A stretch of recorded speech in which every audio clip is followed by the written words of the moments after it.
we are going to be doing a check-in on some of the major concepts from the first module.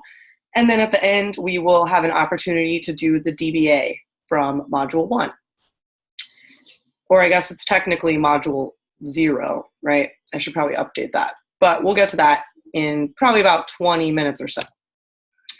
So the first thing is, why don't we start off with having everyone type into the chat on a scale of 0 to 10 how much you're enjoying earth science so far, and I won't be offended.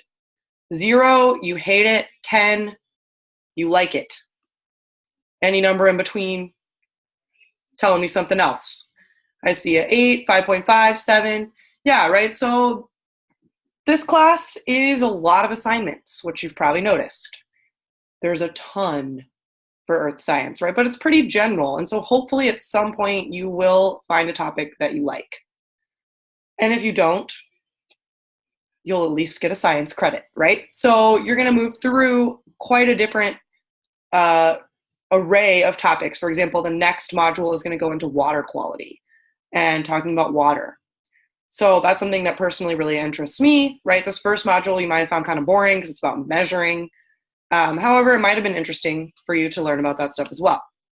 So in today's session, we are going to check our understanding of the scientific method, essentially setting up an experiment, creating variables, measurement tools, so how to read a measurement looking at a tool, estimating measurements, and also what is an SI unit and why we should care about it. And then we'll do the DBA, which I didn't put on there, but that's going to cover all of those things as well. So here's our first question that you guys are going to help me fill in these different components here. So Mr. Ling is designing an experiment to test whether different liquids, he will be using coffee, water, soda, and Gatorade, will affect the height of some radish plants. So instead of watering with just plain water, he's going to be watering with coffee, water, soda, and Gatorade. So first things first, what is his independent variable, also abbreviated as IV? His independent variable is what he is changing or what he is choosing to do in this experiment. So what do you guys think? What is Mr. Ling changing in this experiment?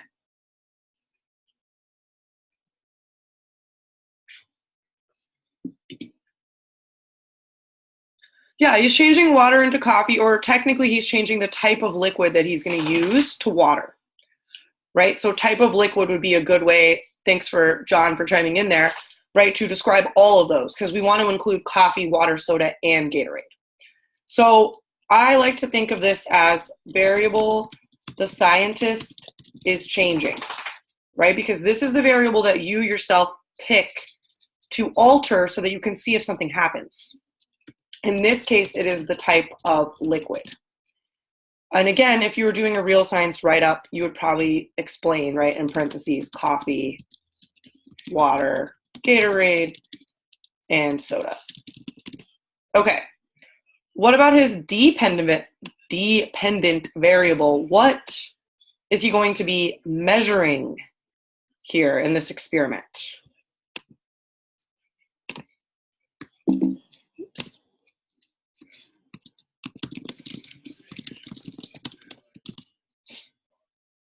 Thank you, Jack. The height of the radish plants.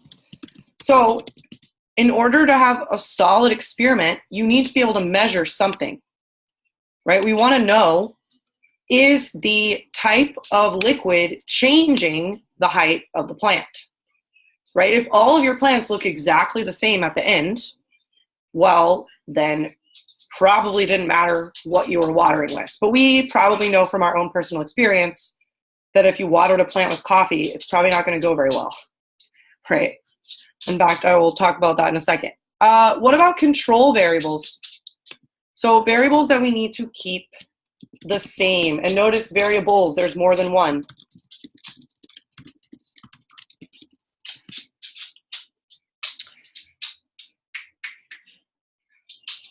Type of plant, excellent, right? We're using a radish plant for all of these. We wouldn't just use a different plant for one of them. The amount of sunlight is great. Oops. The same place, so the location. And how much liquid. Ooh, I like that one. That's a really good one. How much liquid, super important, right? Because again, if you're watering with a tiny bit of coffee, but you're using a ton of soda, that's gonna matter. So control variables, you wanna think about them as what you need to keep the same so that the only thing that's different is your independent variable. So you might even go into as much detail to say the soil, right? The type of pot that they're planted in or where they're planted in the ground, how deep they're planted, right, et cetera, right? If you were doing this for a real, science paper, for example, you would have to get that specific. Okay, now what about a control group? Sometimes you see this term thrown around, and I know that it's not always present. In fact, I'm gonna have to start using some arrows here because I'm writing too much. So we're gonna put control group all the way down here. What is a control group? And maybe you're not sure what it means, but in this example, do we have a control group?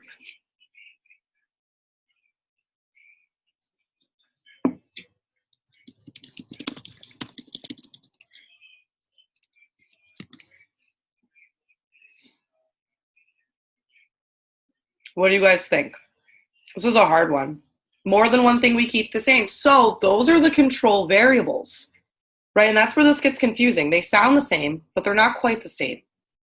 The control group is a group that is normal, and I'm putting normal in quotation marks, right? Or it's actually the opposite of what you said there, John. It does not receive the treatment, right? Or whatever you're doing to the plants in this case, or something else. Yeah, that's what you meant. Yeah, I figured, right?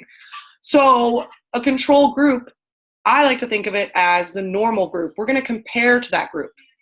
So if we're thinking about plants, what do we normally water plants with?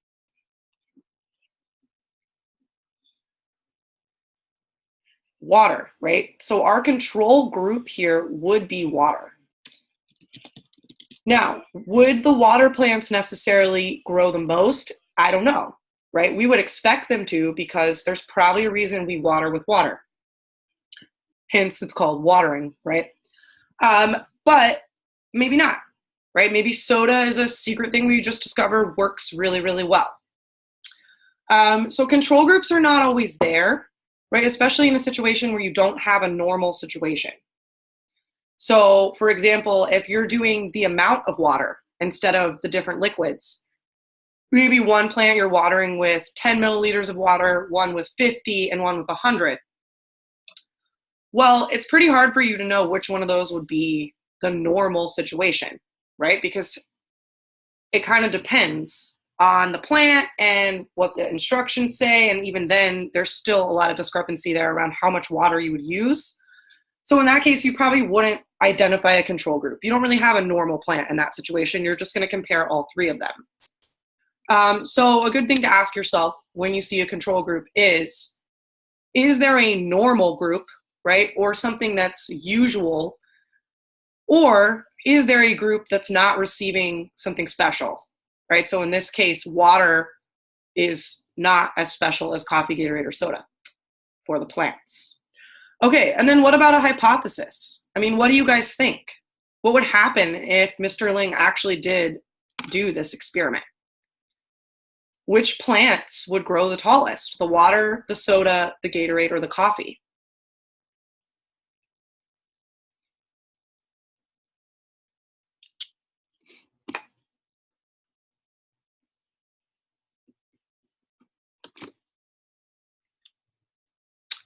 The water. Or, yeah, water maybe. Okay. Oh, yeah, you guys said water for something before. Sorry, I just looked away. I had to wake up really early today, so my brain is kind of like a jumbled mess right now. Yeah, maybe the water one, right? That's probably a good guess. So for this class and for most science classes in high school, at least, your hypothesis just needs to be a prediction, right? And technically you can't be wrong. You could say coffee and you would still be correct, right? Because you're predicting, you don't know. So you could say anything for a hypothesis as long as you can support it in some way, right? So if you say, I think it's coffee, and then someone asks you why, and you go, I don't know, well, then that's probably not a good one to pick, right? You need to have a reason. So definitely water. Yeah. So actually what ends up happening if you do this, coffee, if you used hot coffee, at least it would kill the plant because it's hot, right? So there goes that.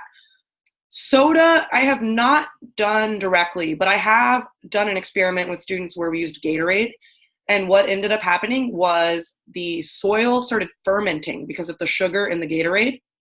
So it started breaking down and decaying, and it actually just smelled like vomit. And the plants died. So I didn't know that, right? So my entire classroom smelled like vomit. And then we had like a parent night, and all these parents came in, and I was just like, oh yeah, we're doing this experiment. And there was all this gross, moldy stuff growing. And I mean, it was pretty nasty. So Gatorade, I would say, is not an effective thing to water a plant with. It gets really gross. So if you want to do an experiment that makes your house smell like vomit, put some Gatorade on some plants. Okay, so hopefully that kind of helps you understand some of the scientific process a little bit more. That's going to be something you review every single year that you take science, right? Even if you go to college and take science, they start with this. What is the scientific method? How does it work? Blah, blah, blah, blah, blah. And yeah, John, you're right. It was really gross. And I didn't know that was going to happen. So, you know, sometimes it's fun to try new experiments. Sometimes it results in gross smells. So our next little check-in is a multiple choice question, which means every single person can answer this because you can guess at the very least. What or which tool would we use to measure the volume of a liquid? Your choices are beaker, triple beam balance, graduated cylinder, and Erlenmeyer flask. So I see beaker, I see graduated cylinder, I see C or A. Very observant there, John. Technically, you could use a beaker. That's true, right? Beakers look like measuring cups. You could use a graduated cylinder. Those are the tall, skinny cylinders. Usually that would be for a smaller amount of liquid, right? A beaker would be for a lot. You could also technically use an Erlenmeyer flask. These are the stereotypical science-shaped glassware, right? That looks kind of like this, where it has a triangle base. In theory, you could measure a liquid in that. It would not be as accurate. So it's definitely not the best answer, but you could use it. The best answer is probably beaker or graduated cylinder, depending on the amount that you were using.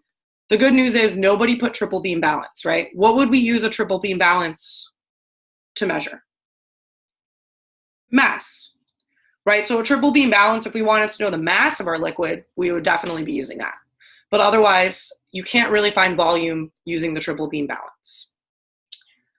So that was a pretty tricky one. I like to do tricky stuff like that, where there's more than one right answer. Oh, come on. There we go. All right, next question. Estimate the length of these objects. So we're going to talk a little bit about what that means to estimate. This first one is in inches. So what do you guys think? How many inches would we say that that blue crayon is? 3. I'm seeing a lot of people say 3. Well, let's see. If I draw, I gotta mute someone who just came in here. If I can mute them, why won't it let me? There we go. Oh. No, what's going on? Okay, 1 second. My Zoom is having a meltdown. There we go. It relaxed finally. So if we draw a line from the top of the crayon, right, or the end of it, straight down, does it hit the 3? I would say not quite. Right? Yeah, Marvian, come back at 2. So I wouldn't say 3, personally. I would say 2.246. I would say 2.8 inches, right? 2.9 is a possibility. Now, the interesting thing is when you use a tool, you always do one guess place. So from this ruler, right, which is a weird ruler, the markings are strange. I know, I just Googled like ruler picture, right? So it's not the greatest thing ever. But between 2 and 3, we have, it looks like 0.5 is here, right? So what marking is this then? This is about halfway between 0 and 0.5. So this is like 2.5. That's a strange marking, right? But regardless, we're really close to the 3. So you could say 2.89. Alina said 2.9. You're going to need a guess place. So you could say 2.90. You could say 2.92, right? However far you think it is along that hundredths place is what your guess place is. So that's technically correct and allowed that you do one guess place past what you can see on the tool. So if we keep that same concept in mind for the pencil being measured in centimeters, right? This one doesn't have any markings in between centimeters. It just has 1, 2, 3, 4. So we're going to be guessing a tenths place here. So what do you think for the centimeters for the pencil? I saw a 16. Which seems possible, right? If you do think it's 16, then you would actually say 16.0 as your guess point, or guess place. You might also think it's maybe right past 16, 16.1. Jack suggests something excellent. You could say 15.90, right? 15.9 is totally a possibility because maybe it's just not quite to 16, right? It's pretty hard to tell. This also kind of relates to error, right? Getting a measurement, you can never be perfectly exact, right? You're always going to be slightly off. And if we had a more accurate ruler, we might find out that maybe this pencil was actually 15.7, right? Or something like that. So we want to get as close as we can to being accurate here. However, it doesn't have to be perfect, right? Because we're going to be limited by the tools that were provided. Okay. We are almost to the end, right? If you can believe it. Like I said, it's going to be a pretty short session today. So the last question is something that you should have read about in this module if you've been going through it. If you haven't read about it yet, I suggest you do a quick Google. But what is an SI unit of measure? What does that mean? SI.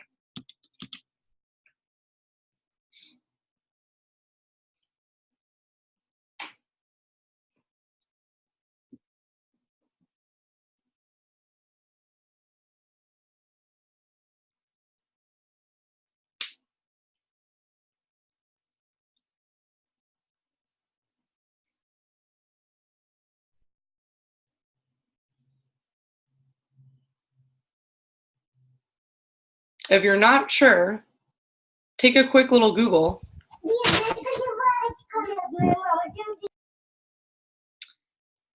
Okay, so Jack is taking us to the next part of the question, right, which is fine. We'll come back to what it means.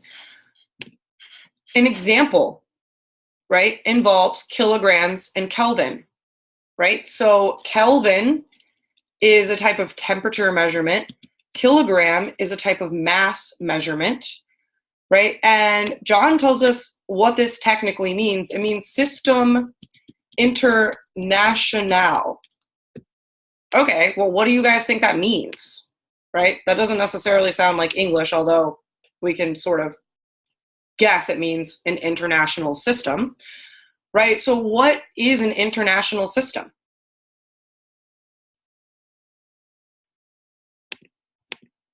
Oops. There are 7 base units, good, right? Jack gave us 2 of those, Kelvin, kilograms. I believe there's also seconds, liters, I don't remember what the other ones are, right? But there are 8 different ones. Let's see, meters. Yeah, there's 2 others or 3 others, right? So it's the base units that we use as a standard. Why would we need a international system for units? Ooh, mole, thank you, that's a good one. Chemistry term right there. Amp or ampere, a voltage measurement. Oh, candela, whoa, there's a bunch, right? A lot of these we won't really use in this class. For example, this one we're not going to use, this one we're not going to use, moles we're not going to use. Kelvins we won't use, but you might know about it, right? But we might see kilograms, seconds, liters, and meters. So really, we don't see all of these in this class, but why would we need an international system? Like, what would be the benefit of that? Think about if you're trying to collaborate with someone who lives in Ukraine. Would you want to use the same units as them? Yeah, to know the right measurements, exactly, right? If I'm talking about Kelvin, everybody in the science world would know what that is, right? And they would say, oh yeah, Kelvins, okay. Whereas if I'm talking in Fahrenheit, right, they don't use Fahrenheit in Ukraine. So someone's not going to understand necessarily what that is in the science world. It's sort of like when we talk about Celsius and you guys go, huh? If you're not used to using Celsius, right? So they created a standard system of measurements. Mostly it's metric system based, but these are these 7 units that you are supposed to use when you report information. So if you're reporting a mass, it should be in kilograms, right? And you'll notice that if you hear people talk about how much they weigh, they might say it in kilograms, right? If they're from Europe and not from here. They might say, oh, I weigh, 80 kilograms. It's exactly like our pounds or something like that, right? So these are all standard units that we use in science. Really, it's not that big of a deal, but sometimes people see SI and they get really confused by it because it just seems like, what? And it's a little common sense, right? Of course, we want to have a standard unit that we use for things so that when people are talking about it, it's understandable to everyone. Okay, final thing that we're going to do. Does anyone have any questions about the class, about any of the stuff we just talked about? Okay, Melina says no. She's on it. Questions? No. Remember, if you're struggling with something, right, specifically an assignment, the best thing to do is share the assignment with me or send me a link to it and say, hey, I'm stuck on whatever assignment, and I will give you feedback and suggestions in there to help you get started, right? So if you are getting stuck on something, email it to me and let me know what it is so that I can help you. Okay, so for the DBA, this is how we're going to do DBAs this year. I need to change this to module 0 because I forgot that they start with 0 in this class. So all of our DBAs we're going to do in virtual sessions, which is awesome because then you don't have to schedule additional meetings with me, right? You don't have to be stressed or worried about missing them. If you're attending the virtual sessions, then you will go to every single DBA. So go ahead and click on the link I just posted in the chat, and it should bring you to this document called Earth Science DBA Module 0. You're going to take a box in the left column here and put your name in there. Oh, did I not share it? Thank you. I am the only one who can access the DBA. Okay, that should work now, but just in case, there's a link again. Thanks for catching that, Alina. So we're going to do all of the DBAs in the virtual sessions, because why not? So once you have access to the document, which I hope it's working. Okay, good. I see people in there now. You should be able to claim one of these boxes on the left side with your name, and please put your first and last name so that when I'm in the grade book, I'm not confused about who you are, right? Like Alina, if you either of you just put Alina, I don't know which Alina that is, right? So make sure you're putting your full name there. And these are the 3 questions for this module's DBA. And you can go ahead and start writing answers to them as soon as you've put your name in a box. The first one is, how can we measure the mass of a box of bouncy balls, right? Bouncy meaning that you can't just set them on the scale. They're going to be moving all over the place and rolling. Question 2, what is energy? Oh, thank you, Jack. Oh yeah, I have it on just view. Sorry, guys. I have all the permissions like on extreme. Okay, there we go. As you can tell, I don't want anyone touching my documents. Okay, so now you should be able to write in the document, I hope. And if you can't, you might have to refresh. And then the third question is going to be, what was the most important thing that you learned or realized during this module? Okay, good. There we go. Now people can write. I was like, why is no one writing their name? But now I see what the problem was. It was my sharing issue, right? It's a good thing to remember that as well, guys, as you share your Google Docs with me, right? Make sure I can leave comments on them at the very least, because otherwise it's hard sometimes to leave comments in Canvas. You can't really see what I'm talking about directly. Okay, with the triple beam balance is a good start, but specify how am I going to find the mass of all of them together, but not the box.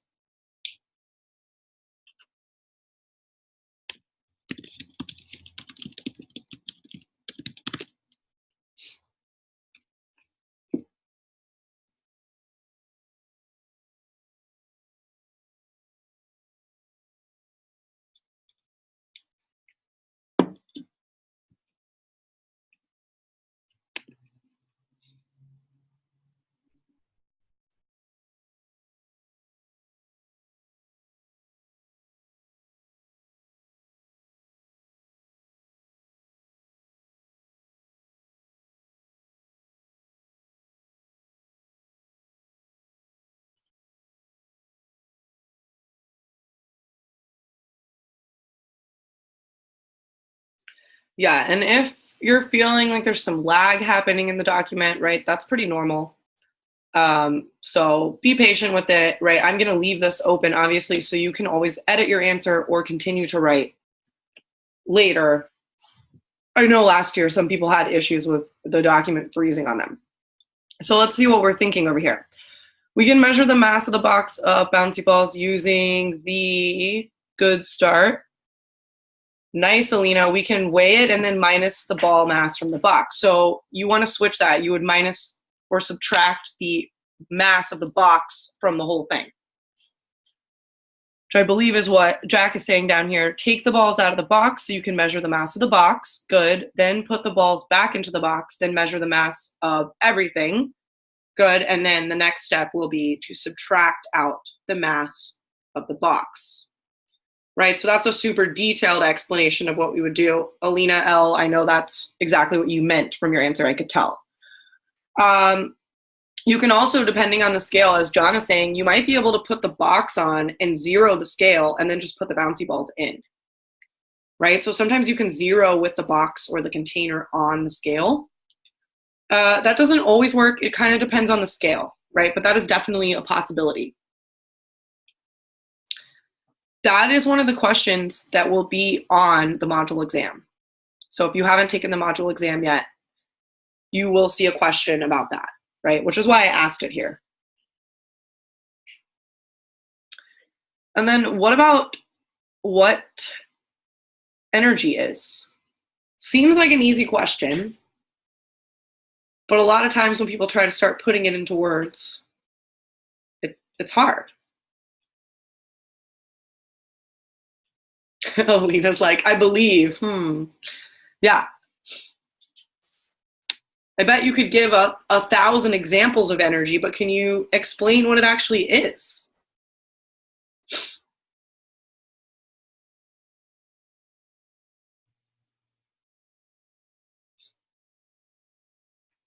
And remember, you can always Google. If you're like, I don't know, see what Google says, right? And then see if you can put that into your own words.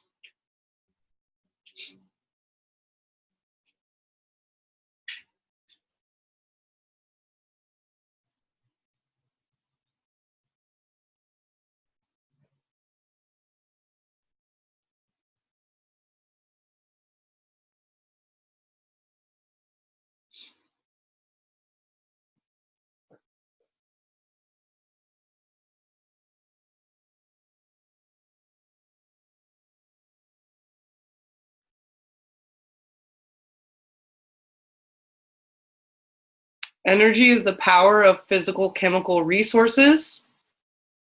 Are those your words, Alina? Or are those taken from Google? Energy is power through windmills and solar panels. Okay, so that's an example of energy, but what is energy itself? It's a property of matter and space, and it can be transferred. Ooh, I like that. Energy is where you have the power to do something and the potential energy to do something. That's a great definition. Jack, you might want to think about energy can be movement, right? Kinetic energy is moving energy, and potential energy, as you mentioned, is the potential for energy to happen, right? There's movement that's possible. So really, it's the ability to move matter is the simplest definition, right? If you already wrote something else, don't worry about writing that exactly, but that's what it is the ability to do work or the ability to move matter. So the matter doesn't have to be moving, but there's potential or ability for it to move. Pretty abstract concept, right? Again, you could come up with a ton of examples, much harder to actually say what energy itself is. Right? So if I was answering this question, that's what I personally would write. And you might want to add that into your notes, right? Energy is the, what did I even say it was? Because, oh yeah, the ability to do work or move matter. And work is another technical definition, right? Not like work, like I have to go to work, but the physics work, which is moving something over a distance using a force. Okay, anyways, technical physics language. Question 3.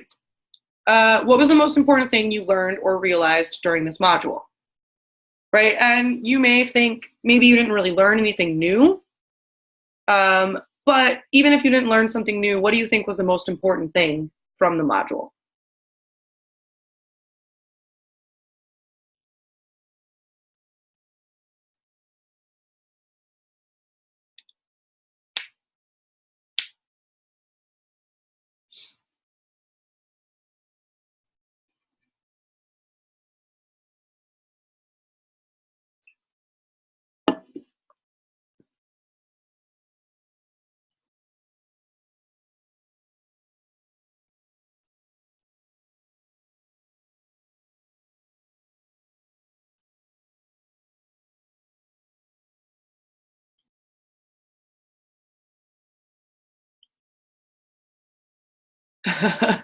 Today you learned that you have to write notes and keep them.